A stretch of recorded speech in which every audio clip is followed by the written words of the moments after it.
Friends ఇప్పటి వరకు Ola, Ather, Bajaj, Chetak వాళ్ళు వచ్చేసి చిన్న మోడిఫికేషన్స్ చేస్తూ లో బడ్జెట్లో ఎలక్ట్రిక్ స్కూటర్స్ తీసుకురావడం జరిగిందనమాట. కానీ ఇంతవరకు కూడా టీవీఎస్ ఇలాంటి ట్రై చేయలేదు ఎందుకులే అనేసి. కానీ ఇప్పుడు లో బడ్జెట్లో ఈవీస్ తీసుకురాకపోతే రేస్లో ఉండడం కష్టం అనుకుందేమో, కానీ టీవీఎస్ వాళ్ళు కూడా ఒక లో బడ్జెట్లో ఒక ఎలక్ట్రిక్ స్కూటర్ని తీసుకురాబోతున్నారు అనమాట. అది వచ్చేసి ఐక్యూబ్ 2.2 kWh. అదేవిధంగా వీళ్ళు ఏం చెప్పినారంటే ఐక్యూబ్ ఎస్టీ కూడా 2 మోడల్స్లో వస్తుంది, అది కూడా తొందరలో డెలివరీస్ అవుతున్నాయని చెప్తున్నారు. నెక్స్ట్ మంత్ ఒక 1 monthలో డెలివరీస్ అవ్వచ్చని చెప్తున్నారు అనమాట. సో వీటికి సంబంధించి ఫుల్ డీటెయిల్స్ అన్నీ ఎక్స్ప్లెయిన్ చేస్తాను. సో టోటల్గా ఈ మోడల్స్తో కలుపుకొని ఐక్యూబ్లో టోటల్గా 5 మోడల్స్ ఉన్నాయి.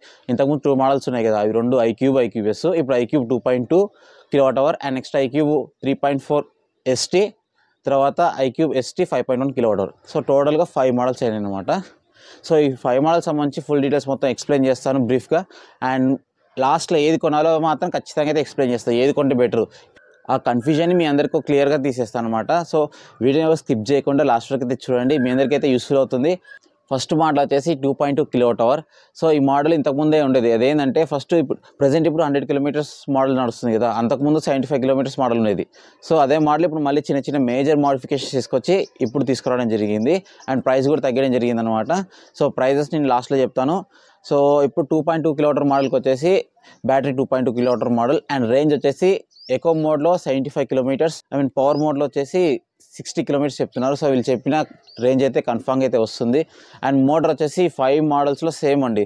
So normal power 3 kW and peak power వచ్చేసి 4.4 kW. మోటార్ టైప్ వచ్చేసి BLDC హబ్ మోటార్ ఇవ్వడం జరిగింది. మొత్తం టాప్ ఎండ్ అయిన ఐక్యూబ్ ఎస్టీ కూడా సేమ్ హబ్ మోటార్ ఉంది, సేమ్ పవరే. అండ్ టాప్ స్పీడ్ విషయానికి వస్తే టీవీఎస్ ఐక్యూబ్ 2.2 kWh మోడల్ వచ్చేసి 75 km ఇవ్వడం జరిగింది per hour. And boot space వచ్చేసి 30 liters వచ్చింది. అండ్ సస్పెన్షన్ విషయానికి వస్తే ఫ్రంట్ డ్యూయల్ టెలిస్కోపిక్, బ్యాక్ వచ్చేసి డ్యూయల్ షాక్ అబ్జర్వర్, సేమ్ ఈ సస్పెన్షన్ కూడా సేమ్ అన్నిటికీ ఉంది. డిస్ప్లే విషయానికి వస్తే మీకు ఐక్యూబ్ బేస్ మోడల్ అయితే ఎలా ఉందో display 5 inch display, colour display same అదే డిస్ప్లే అయితే వస్తుంది. అండ్ దాంట్లో వచ్చేసి కావాల్సిన ఇన్ఫర్మేషన్ ఉంటుంది, ఛార్జింగ్ పర్సంటేజ్ ఉంటుంది, డిస్టెన్స్ టు ఎంప్టీ ఉంటుంది, స్పీడ్ ఉంటుంది, ఓడోమీటర్ అన్నీ ఉంటాయి అనమాట. ఏతర్ వాళ్ళలాగా ప్రో ప్యాక్ తీసుకుంటేనే ఈ charging percentage, distance to empty ఇస్తానంటే కండిషన్స్ పెట్టలేదు, వీళ్ళు చెప్పిన ప్రైస్కి అవన్నీ ఇస్తున్నారు. అది చాలా better option. And major important ఈ ఒక్క పాయింట్ తోటే ఏతరు ఓలాని ఎందుకు కొనకూడదు అనేసి డిసైడింగ్ ఫ్యాక్టర్ అవుతుంది. అది వచ్చేసి ఛార్జింగ్ అండి. ఛార్జర్ వచ్చేసి దీంట్లో వీళ్ళు 950 watt ఛార్జర్ ప్రొవైడ్ చేస్తున్నారు. సో ఈ 950 watt ఛార్జర్ యూస్ చేసుకొని 0 to 80% 2 hours ఛార్జ్ అవుతుందని చెప్తున్నారు. అదేవిధంగా అప్రాక్సిమేట్లీ 0 to 100% వచ్చేసి నాకు తెలిసినంత వరకు 3 గంటలు లేదా 3 గంటల 15 నిమిషాల కల్లా 100% ఎక్కుతుంది. సో ఈ టైం లోపల ఇంతవరకు ఇంత తక్కువ టైంలో ఏ ఎలక్ట్రిక్ స్కూటర్ నార్మల్ ఛార్జర్తో ఛార్జ్ అవుతున్నట్టు ఇంతవరకు అయితే లేదు. సో ఇదే ఫస్ట్ అండి. 950 watts ఫాస్ట్ ఛార్జర్ ఇస్తున్నారు వీళ్ళు ఈ ప్రైస్లో కూడా.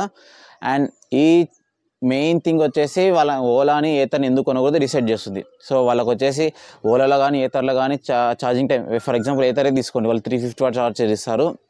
అండ్ ఛార్జింగ్ టైం వచ్చేసి 8.5 hours. అంటే ఆడ 8.5 hours పెట్టే బదులు ఇక్కడ 2 సార్లు పెట్టవచ్చు ఛార్జింగ్. సో అది డిఫరెన్స్ వస్తుంది అనమాట. అండ్ నెక్స్ట్ వచ్చేసి బూట్ స్పేస్ విషయానికి వస్తే 30 liters ఆల్రెడీ చెప్పాను. అండ్ గ్రౌండ్ క్లియరెన్స్ విషయానికి వస్తే 157 mm. అండ్ సస్పెన్షన్ కూడా చాలా బాగుంటుంది, ఏం ప్రాబ్లం లేదు. అండ్ సిట్టింగ్ కంఫర్ట్ కూడా సేమ్ యాజ్ మనకి ఐక్యూబ్ అయితే ఎలా ఉంటుందో సేమ్ అదే మోడల్ ఉంటుంది. బ్యాటరీ తగ్గించారు, చిన్న మోడిఫికేషన్ చేశారనమాట. నెక్స్ట్ ఐక్యూబ్ ఎస్ మోడల్స్కి అయితే మీ అందరికి తెలుసు ఆల్రెడీ ఆల్మోస్ట్ సేమ్ ఫీచర్స్ ఉంటాయి. టాప్ స్పీడ్ వచ్చేసి 78 km/h వస్తుంది, రేంజ్ 100 km, మోటార్ వచ్చేసి 3 kW 4.4 kW peak power. And boot space వచ్చేసి 32 liters వస్తుంది. సస్పెన్షన్ కూడా సేమ్ ఉంటుంది. డిస్ప్లే వచ్చేసి ఐక్యూబ్లో వచ్చేసి 5 inch డిస్ప్లే వస్తుంది, ఐక్యూబ్ ఎస్లో వచ్చేసి 7 inch కలర్ డిస్ప్లే వస్తుంది, టచ్ డిస్ప్లే కాదు ఇది. సో అలా అన్ని సేమ్ ఫీచర్స్ ఉంటుంది. ఇప్పుడు ఐక్యూబ్ ఎస్టీకి వచ్చేసి వీళ్ళు 2 మోడల్స్లో డివైడ్ చేశారు, iQube ST 3.4 kWh and iQube ST 5.1 kWh. So ఈ ఐక్యూబ్ ఎస్టీ 3.4 kWh అంటే ఏం లేదండి, మన ఐక్యూబ్ ఎస్ ఉంది కదా దానికే టచ్ డిస్ప్లే, అక్కడ నార్మల్ డిస్ప్లే ఉంటుంది, ఇక్కడ టచ్ డిస్ప్లే సేమ్ మొత్తం సేమ్ ఉంటాయి. కొన్ని స్మార్ట్ ఫీచర్స్ అనేవి ఎక్స్ట్రా వస్తాయి ఐక్యూబ్ ఎస్టీ 3.4 kWh మోడల్లో. సో అంతేగాని మొత్తం డిట్టో ఉంటుంది. రేంజ్ కూడా సేమ్ 100 km వస్తుంది. సో కొన్ని స్మార్ట్ ఫీచర్స్ అయితే ఎక్స్ట్రా వస్తాయి అనమాట. అండ్ నెక్స్ట్ ఫైనల్ మోడల్ వచ్చేసి ఐక్యూబ్ ఎస్టీ 5.1 kWh. సో ఈ ఐక్యూబ్ ఎస్టీ 5.1 kWh కోసం చాలామంది వెయిట్ చేసి ఇంకా యాసిడ్కి వచ్చేసి వదిలేశారండి. సో 3 years బ్యాక్ ఇది రిలీజ్ చేశారు, అనౌన్స్ చేశారు. బట్ ఏమంటే దానికి సంబంధించి ఏం అప్డేట్ లేదు. అదిగో వస్తుంది వెయిట్ చేసి జనాలు ఇంకా వదిలేసి వేరే బండ్లకు వెళ్ళిపోయారు చాలామంది. కానీ వచ్చిందని ఆనందం కన్నా రేట్ ఎక్కువ ఉందనేసి బాధ ఎక్కువైంది. సో అట్లీస్ట్ మన బడ్జెట్లో ఉందనుకుంటే అలా లేకుండా రేట్ అయితే చాలా ఎక్కువ బెటర్. రేట్ కూడా చెప్పేస్తాను నెక్స్ట్ అప్కమింగ్ వీడియోలో. iQube ST 5.1 kWh మోడల్కి బ్యాటరీ విషయానికి వస్తే చెప్పాను కదా 5.1 kWh. సో ఇంతకుముందు స్టార్టింగ్లో చెప్పినప్పుడు 4.56 kWh, ఇప్పుడు ప్రెజెంట్ వచ్చేసి 5.1 kWh. ఇంతకుముందు చెప్పిన క్లైమేట్ రేంజ్ వచ్చేసి రియల్ వరల్డ్ రేంజ్ వచ్చేసి 145 కిలోమీటర్స్ చెప్పారు స్టార్టింగ్లో. ఇప్పుడు 5.1 అయింది కాబట్టి 150 కిలోమీటర్స్ చెప్తున్నారు. ఈజీగా 150 నుంచి 155 మధ్యలో అయితే కన్ఫామ్గా అయితే వస్తుంది, depends upon your driving. And echo మోడ్లో వచ్చేసి 150 అన్నారు, అండ్ పవర్ మోడ్లో వచ్చేసి 110 కిలోమీటర్స్ చెప్పారు. అండ్ ఛార్జింగ్ టైం విషయానికి వస్తే 0 to 80% వచ్చేసి 4 hours 18 minutes ఎక్కుతుంది. అండ్ 0 to 100 వచ్చేసి అప్రాక్సిమేట్లీ 6 hours ఎక్కొచ్చు అనమాట. దీనికి ఛార్జర్ వచ్చేసి iQube ST 3.4 kWh, iQube ST 5.1 kWh. ఈ రెండింటికి ఛార్జర్ వచ్చేసి 950 వాట్ ఛార్జర్ ఇస్తున్నారు ప్రెజెంట్ ఉన్న ఇన్ఫర్మేషన్ ప్రకారం. అదేవిధంగా iQube Sకి వచ్చేసి 650 వాట్ ఛార్జర్ అనమాట. సో పాత ఛార్జర్ ఏదవుతుందో అది ఉంది. మీకు డౌట్ రావచ్చు, ఈ 950 వాట్ ఛార్జరు దీనికి ఇస్తారా ఇయ్యరా, అంటే బేస్ ఉంది కదా iQube S base, iQube S వాటికి ఇస్తారా ఇయ్యరని డౌట్ రావచ్చు కొందరికి ఎవరికైనా, లేదా ఎక్స్ట్రా అమౌంట్ పెడితే అమ్ముతారా లేదనేసి. సో ప్రెజెంట్ ఇప్పటికైతే ఇన్ఫర్మేషన్ అయితే లేదు. ఒకవేళ వచ్చినా రాకపోవచ్చు, ఎందుకంటే ఒక వెహికల్కి ఒక ఛార్జర్ ఇస్తారు కాబట్టి ఎక్స్ట్రా వచ్చే ఛాన్స్ లేదని నేను అనుకుంటున్నా. ఒకవేళ ఏదైనా ఛార్జర్కి సంబంధించి ఎక్స్ట్రా అమౌంట్ పెడితే, ఎంత అమౌంట్ పెడితే extra charger free fast charger ఇస్తారో తెలిస్తే ఆ ఇన్ఫర్మేషన్ మీకు అప్డేట్ చేస్తాను. అండ్ డిస్ప్లే విషయానికి వస్తే 7-inch టచ్ డిస్ప్లే. దీంట్లో వచ్చేసి డిస్ప్లే ఉంటుంది, టచ్ డిస్ప్లే ఉంటుంది, యాజ్ వెల్ యాజ్ జాయ్స్టిక్ ఉంటుంది. దీంట్లో చాలా ఫీచర్స్ ఉంటాయి. నేను iQube ST 3.4 kWh and iQube ST 5.1 kWhకి సంబంధించి ఒక 8 months బ్యాక్ ఒక డెడికేటెడ్ వీడియో చేశాను అనమాట, ఇలా రాబోతుంది అనేసి గెస్ చేసి, నాకున్న ఇన్ఫర్మేషన్ ప్రకారం. సో ఆ వీడియో చూడండి, డీటెయిల్గా చిన్న మాడిఫికేషన్స్ ఉంటాయి దాంట్లో. సో ఆల్మోస్ట్ అన్నీ సేమ్ ఉంటాయి. సో ఐకాస్ట్లో వదిలేస్తున్న ఆ video, at the same time ఇక్కడ లింక్ వదిలేస్తున్న డిస్క్రిప్షన్లో. ఆ వీడియో అయితే క్లియర్గా చూడండి, మీకు అర్థమైపోతుంది అనమాట వాట్ ఈజ్ వాట్ అనేది. నేను వెహికల్ పెట్టి కూడా ఎక్స్ప్లెయిన్ చేశాను ఒక డెమో పీస్ని. సో అక్కడ ఆ వీడియో చూస్తే మీకు ఈజీగా అర్థమవుతుంది ఇవన్నీ చెప్పే బదులు. అండ్ సస్పెన్షన్ పరంగా కానీ అన్నీ సేమ్ ఉంటాయి అనమాట. బూట్ స్పేస్ 34 liters ఉంటుంది. అండ్ ఫ్రంట్ వచ్చేసి అన్నిటిలోనూ డిస్క్ బ్రేక్ ఫ్రంట్ ఉంటుంది, బ్యాక్ సైడ్ వచ్చేసి డ్రమ్ బ్రేక్ ఉంటుంది 5 మోడల్స్లోను. అండ్ మోటార్ కూడా అన్నింటిలోనూ హబ్ మోటార్ అని చెప్పాను. అండ్ టాప్ స్పీడ్ విషయానికి వస్తే దీంట్లో 82 kilometers అనమాట. మిగతా మోడల్స్లో వచ్చేసి 78 అని చెప్తారు, 80 దాకా పోతుంది. ఇందులో 82 చెప్పారు కాబట్టి 85 దాకా కూడా రావచ్చు అని ఎక్స్పెక్ట్ చేస్తున్నాను. అండ్ ఫస్ట్ మోడల్ వచ్చేసి 75 km/h టాప్ స్పీడ్ వచ్చేసి. ఇప్పటిదాకా అయితే టీవీఎస్ వాళ్ళు వచ్చేసి ఓన్లీ BLDC హబ్ మోటార్ మీద వర్క్ చేస్తున్నారు అనమాట. అట్లీస్ట్ iQube STలో అయినా PMS మిడ్ డ్రైవ్ మోటార్ని ఇచ్చింటే బాగుంది అనిపించింది నాకైతే. ఎందుకంటే పర్ఫార్మెన్స్ పరంగా ఇంకా ఆల్రెడీ ప్రెజెంట్ బాగుంది, కానీ మిడ్ డ్రైవ్ మోటార్ ఇస్తే ఇంకా బెటర్గా ఉండేదని ఎక్స్పెక్ట్ చేశాను. ఎందుకంటే వాళ్ళు పెట్టిన ప్రైస్కి ఈ మిడ్ డ్రైవ్ మోటార్కి అయితే కొంచెం డ్రాబ్యాక్ అని చెప్పుకోవచ్చు అనమాట. డ్యూయల్ డిస్క్ బ్రేక్ ఇచ్చింటే కూడా బాగుంది అనిపించింది నాకైతే. సో ప్రైజెస్ విషయానికి వస్తే ఫస్ట్ ఇప్పుడున్న ప్రెజెంట్ ఉన్న ప్రైజెస్ చెప్తాను. TVS iQube 2.2 kWh introductory price అనమాట. ఇది ఎక్స్షోరూమ్ ప్రైస్ వచ్చేసి 95,000 చూపిస్తుంది.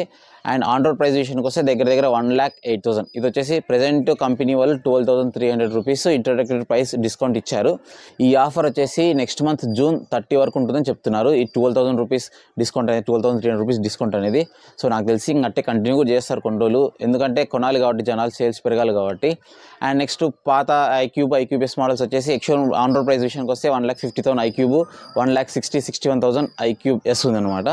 ఇప్పుడు iQube ST 3.4 kWh యొక్క ప్రైస్ వచ్చేసి 1,55,000 నుంచి 1,56,000 ఎక్స్షోరూమ్ ప్రైస్ ఇది. సో 1,56,000 ఎక్స్షోరూమ్ ప్రైస్ అనుకున్నా దగ్గర ఇది వచ్చేసి 1,70,000 దాకా పోయే ఛాన్స్ ఉంది. ఇన్ కేస్ వీళ్ళు సాఫ్ట్వేర్ అప్గ్రేడ్ అని ఎక్స్ట్రా ఛార్జ్ చేస్తే ఇంకా ఎక్స్ట్రా పోయేదాకా ఉంటుందన్నమాట. అంటే అప్రాక్సిమేట్ 1,76,000 లోపలే ఉంటుంది ప్రైస్ ఇది. TVS iQube ST 5.1 kWh model యొక్క ఎక్స్షోరూమ్ ప్రైస్ వచ్చేసి 1,85,000 ఉంది. అండ్ ఆన్ రోడ్ ప్రైస్ విషయానికి వస్తే దగ్గర 2 lakhs లేదా 2,05,000 లోపల క్లోజ్ అవుతుంది నాకు తెలిసినంత వరకు. ఆ ఎక్స్ట్రా యాక్సెస్ అన్నీ కలుపుకుంటే 1,000 అటు ఇటు కావచ్చు మీరు నియర్ బై డీలర్కి వెళ్తే. అండ్ ఇవి వచ్చేసి ఇంట్రడక్టరీ ప్రైజెస్ అన్నారు. తర్వాత June 30 తర్వాత ఏ ప్రైస్ వస్తాయో మళ్ళీ అప్డేట్ చేస్తాను. మోస్ట్లీ పెంచకపోవచ్చు నాకు తెలిసినంత వరకు. ఇప్పుడు 5 models iQube 2.2 kWh, iQube S, iQube S 3.4 kWh, TVS iQube ST 5.1 kWh. So ఈ 5 మోడల్స్లో ఏది కొనాలి, ఏది కొంటే బెటర్, ఏది కొనకూడదు అనేది ఇప్పుడు చెప్తాను. సో కళ్ళు మూసుకొని ఓన్లీ నాకు తెలిసినంత వరకు 3 మోడల్స్ ప్రిఫర్ చేయండి. దీంట్లో టోటల్ 5 ఉన్నాయి. దీంట్లో ఈ 5లో వచ్చేసి 3 మాత్రం ప్రిఫర్ చేయాలి. అది వచ్చేసి iQube 2.2 kWh, iQube బేస్ ఉంది కదా 100 kilometers వచ్చేది అది, లేదా టాప్ ఎండ్ అయిన iQube ST 5.1 kWh. ఎందుకంటే చెప్తా ఇప్పుడు. మీకు బడ్జెట్ టైట్ ఉంది, 1,10,000 బడ్జెట్ మీకు మ్యాక్సిమం అంత గురించి పెట్టుకోలేము అనుకుంటే కళ్ళు మూసుకొని టీవీఎస్ ఐక్యూ 2.2కి వెళ్ళండి. ఎందుకు అంటే సో దీంట్లో వేరే దాంట్లో కంపేర్ చేసుకుంటే ఎందుకు బెటర్ చెప్తా ఇప్పుడు. సో మెయిన్గా వచ్చేసి కన్ఫామ్గా 75 కిలోమీటర్స్ రేంజ్ అయితే వస్తుంది, దాంట్లో డౌట్ లేదు. అదేవిధంగా వీళ్ళు ప్రొవైడ్ చేసే ఛార్జర్ 950 వాట్ ఛార్జర్. ఇక్కడ మిగతా వీళ్ళ కాంపిటీటర్స్ వచ్చిన ఓలా కానీ ఏతర్ కానీ అసలు దీంట్లో సగం ఫాస్ట్ ఛార్జర్స్ కూడా ప్రొవైడ్ చేస్తలేరు. సో ఇక్కడ ఏమవుతుందంటే అక్కడ ఫుల్ ఛార్జ్ చేయడానికి ఇక్కడ 2 సార్లు ఛార్జ్ చేసుకోవచ్చు మీరు తిరిగి. అంటే టైం అనేది చాలా సేవ్ అవుతుంది. మీకు 3 అవర్స్ లోపలనే 3.5 అవర్స్ లోపలనే ఫుల్ ఛార్జ్ అవుతుంది ఒక వెహికల్. మీరు 75 కిలోమీటర్స్ ఫుల్గా తిరగవచ్చు. అదేవిధంగా తిరిగిన తర్వాత మళ్ళీ పెట్టుకోవచ్చు అన్నమాట. సో ఆ విధంగా ఫాస్ట్ ఛార్జింగ్ అనేది వీళ్ళు బయట కాకుండా ఇంట్లోనే పెట్టుకునే ఛాన్స్ ఉంటుంది. సో మీరు అనుకోవచ్చు ఏతర్లో కూడా బయట ఫాస్ట్ ఛార్జెస్ ఉన్నాయి కదా అంటే, సో మనం ప్రతిసారి బయటికి వెళ్ళి గంట సేపు వెయిట్ చేయలేం కదా. సో అది డ్రాబ్యాక్ అవుతుంది. అండ్ ఇక్కడ వీళ్ళు మంచి గేమ్ ప్లే చేసిందంటే ఇదే ఛార్జింగ్ టైం విషయంలో. సో 950 వాట్ ఛార్జరు ఇచ్చేసి ఛార్జింగ్ టైం తక్కువ పెట్టిన వాళ్ళు ఏమవుతుందంటే చాలామంది 3 గంటలేక ఛార్జింగ్, సో మరి పెట్టుకోవచ్చు. మెయిన్ డిసైడింగ్ ఫ్యాక్టర్ వచ్చేసి ఛార్జింగ్ టైం అయిపోతుంది అనమాట టీవీఎస్ ఐక్యూ 2.2 కిలోమీటర్ తీసుకోవాలనుకుంటే. సో మీ బడ్జెట్ 1,10,000 లోపల ఉందనుకుంటే కూడా, లేదు మాకు రేంజ్ కొంచెం బాగా కావాలి 100 కిలోమీటర్స్ దగ్గర కావాలనుకుంటే టీవీఎస్ ఐక్యూ బేస్ మోడల్కే వెళ్ళండి. ఈ ఐక్యూ బేస్ కానీ ఐక్యూ బేస్ 3.4 అయితే అస్సలు తీసుకోవద్దండి, వేస్ట్. ఆ స్మార్ట్ ఫీచర్స్ కోసం ఆ డిస్ప్లే కోసం అయితే తీసుకోవద్దండి. నా సజెషను ఎవరైనా సరే ఐక్యూ బేస్కే వెళ్ళండి 1,50,000 దాకా పెట్టుకుంటే. లేదు మేము ఎక్కువ తిరుగుతాం కిలోమీటర్స్, డైలీ ఒక 80 నుంచి 100 కిలోమీటర్స్ దాకా తిరుగుతాము, మాకు ఎక్కువ రేంజ్ ఉన్న ఎలక్ట్రిక్ వెహికల్ కావాలి, బడ్జెట్ మంచి బ్రాండెడ్ వెహికలే కావాలి, అట్ ద సేమ్ టైం మంచి వెహికల్ కావాలి, బిల్డ్ క్వాలిటీ వెహికల్ కావాలి అనుకుంటే, డబ్బులు కూడా ఎక్కువ ఉన్నాయనుకుంటే టీవీఎస్ ఐక్యూ బెస్ట్ 5.1 కిలోమీటర్కి వెళ్ళాలి. సో ఇక్కడ వచ్చేసి కన్ఫర్మ్డ్గా 150 కిలోమీటర్స్ రేంజ్ వస్తుంది ఎక్కువ మోడ్లో. 50 కిలోమీటర్స్ పర్ అవర్ స్పీడ్లో డ్రైవ్ చేస్తే పవర్లో వచ్చేసి 110 కిలోమీటర్స్ అనమాట. 60 నుంచి 65 మధ్యలో డ్రైవ్ చేస్తే 110 కిలోమీటర్స్ వస్తుంది. అండ్ నెక్స్ట్ వచ్చేసి ఛార్జింగ్ టైం విషయానికి వస్తే కూడా వీళ్ళు ఫాస్ట్ ఛార్జర్ 950 వాట్ ఛార్జర్ ఇస్తున్నారు అనమాట. సో అంత పెద్ద బ్యాటరీకి అయినా సరే ఇప్పుడు సేమ్ వేరే మోడల్స్ చూసుకుంటే కూడా 6.5 అవర్స్ 7 అవర్స్ దాకా పడుతుంది. ఇప్పుడు ఫర్ ఎగ్జాంపుల్ ఓలాలో కానీ ఏతలో కానీ మినిమం 6.5 అవర్స్ పడుతుంది. ఇది కూడా మ్యాక్సిమం పెద్ద బ్యాటరీ అయినప్పటికీ కూడా ఎక్కువ రేంజ్ వస్తుంది. అదే అంటే 6 అవర్స్లో ఛార్జింగ్ ఎక్కిస్తుంది. సో అదొక చిన్న అడ్వాంటేజ్ అనమాట దీంట్లో. సో ఎక్కువ రేంజ్ వెళ్ళేటోళ్ళు మంచి బ్రాండెడ్ వెహికల్ కావాలనుకుంటే, డబ్బులు ఎక్కువ ఉన్నాయి అనుకుంటే కూడా ఎక్స్టర్నల్ ప్రైస్ కూడా ఆన్ రోడ్ ప్రైస్ విషయానికి వస్తే కూడా దగ్గర 2 లక్షలు 2,05,000 దాకా టచ్ అవుతుంది. సో అన్ని డబ్బులు పెట్టగలము అనుకుంటే ఐక్యూ బెస్ట్కి వెళ్ళండి. లేదంటే first 2 models iQOO best 2.2 kilowatt hour లేదా ఐక్యూ బేస్ మోడల్, ఈ రెండింటిని ప్రిఫర్ చేయండి నా సజెషన్ వరకు. సో ఫ్రెండ్స్, ఇది మీకు కూడా క్లారిటీ వచ్చిందని ఎక్స్పెక్ట్ చేస్తున్నాను. సో వీడియో నచ్చితే లైక్ చేయండి, మన ఛానల్ సబ్స్క్రైబ్ చేసుకొని సపోర్ట్ చేయండి. అండ్ ఈ 5 మోడల్స్ సంబంధించి మీ అభిప్రాయం కింద కామెంట్ సెక్షన్లో కామెంట్ చేయండి. Thank you.